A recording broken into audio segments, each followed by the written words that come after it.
Hey guys, কি খবৰ আজি আপোনালোকৰ মাজলৈ এটা নতুন ভিডিও লৈ আহিছো যদি ভিডিওটো চাই ভাল লাগে লাইক কমেন্ট এণ্ড সাবস্ক্ৰাইব কৰি দিব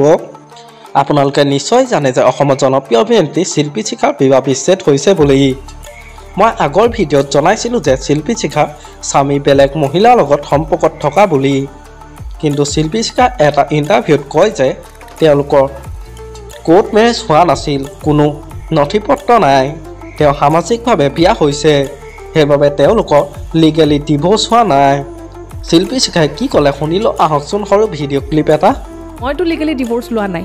মইতো অফিচিয়ালি গৈ পেলে কাগজে পত্ৰ লিখি পেলে মই ডিভোৰ্স বুলি পেলেতো মই কৰি আনিব পৰা নাই মই হে কৈছো যে মই ডিভোৰ্সড হয়নে কাৰণ মোৰ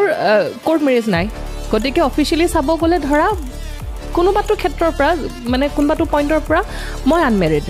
যেহেতু নথিপত্ৰ একো নাই নহলে কি হ'ব মইতো সামাজিকভাৱে বিয়া হৈছো মোৰ এজনী ছোৱালী আছে তাৰ মানে মই বিবাহিত নহয় নেকি হয় ঠিক তেনেকৈ যদি মোৰ কাগজে পত্ৰই সহি নাই তাৰ মানে মোৰ বিয়াখন ভাঙি যোৱা নাই নেকি মানে অকল কথাটো এনেকুৱা হৈ পৰিছে যে কাগজে পত্ৰই থাকিলেহে বিয়া কাগজত লিখা হলেহে ডিভোৰ্স এনেও ধৰা মানুহে ডিভোৰ্স বুলি কোৱাৰ লগালগ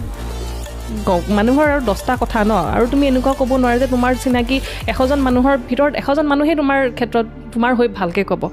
আমাৰ আজি ভিডিওটো আছিল ইমানেই যদি ভিডিওটো চাই ভাল লাগিলে যিমান পাৰে শেয়াৰ কৰি দিব আৰু নতুনকৈ চেনেলটো কোনোবা আহিছে যদি সাবস্ক্ৰাইব কৰি ল'ব আজিলৈ বাই বাই তোমাৰ বাবে